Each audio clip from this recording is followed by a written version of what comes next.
আসসালামু আলাইকুম। আল্লাহর বান্দা নবীর উম্মত টিকটকের ভাই ও বোনেরা, আল্লাহর রাস্তায় এই টিকটক আইডি থেকে আপনাদের কাছে যে কালামাত দোয়া পৌঁছাই, কোন অবস্থায় একটা লাইক একটা কমেন্ট ভাইরাল হওয়ার জন্য না। আমি একসময় ডান্স করতাম, তখন দিনের বুঝ ছিল না। যখনই আমার দিনের বুঝাইছে, আমি নিজে জাহান্নাম থেকে বাঁচতে চাই, জান্নাতে যাইতে চাই, আপনাদেরও জাহান্নাম থেকে বাঁচাইয়া জান্নাতের দাওয়াত দিতে চাই, আল্লাহর দ্বীনের দাওয়াত দিতে চাই। আমাকে অন্য কোনো মানুষের মতো বুঝবেন না। যদি ভাইরাল হওয়ার ইচ্ছা থাকতো, দুনিয়ায় নায়ক নায়িকা লাগে নাচ গান করে ভাইরাল হইতে পারতাম। অতএব আমি নিজে দিনের উঠতে চাই, আপনাকে দিনের দাওয়াত দিতে চাই। দিনের খাতিরে আমার আইডি কে ফলো দিতে পারেন। এই আইডি থেকে কখনো আপনার কাছে দুনিয়ার কোনো মাকলুকের দাওয়াত দেওয়া হবে না। আপনি আমি যদি আল্লাহর গোলাম নবীর উম্মত দাবি করি, আমরাও বিনা শর্তে বিনা পরিশ্রমে মানুষকে আল্লাহমুখী করব। এই পৃথিবীতে সবচেয়ে বড় একরাম আল্লাহ বলা মানুষকে আল্লাহর দিকে জোরে দিব।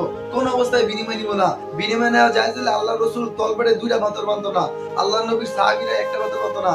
সেই নবীর উম্মতে আমরা কিভাবে বিনিময় খুঁজবো? নিঃস্বার্থে মা যেরকম সন্তানকে বড় করে, আমরা নিঃস্বার্থে মানুষকে আল্লাহমুখী করবো ইনশাআল্লাহ। এই দামি কালেমা লা ইলাহা ইল্লাল্লাহু মুহাম্মাদুর রাসূলুল্লাহ।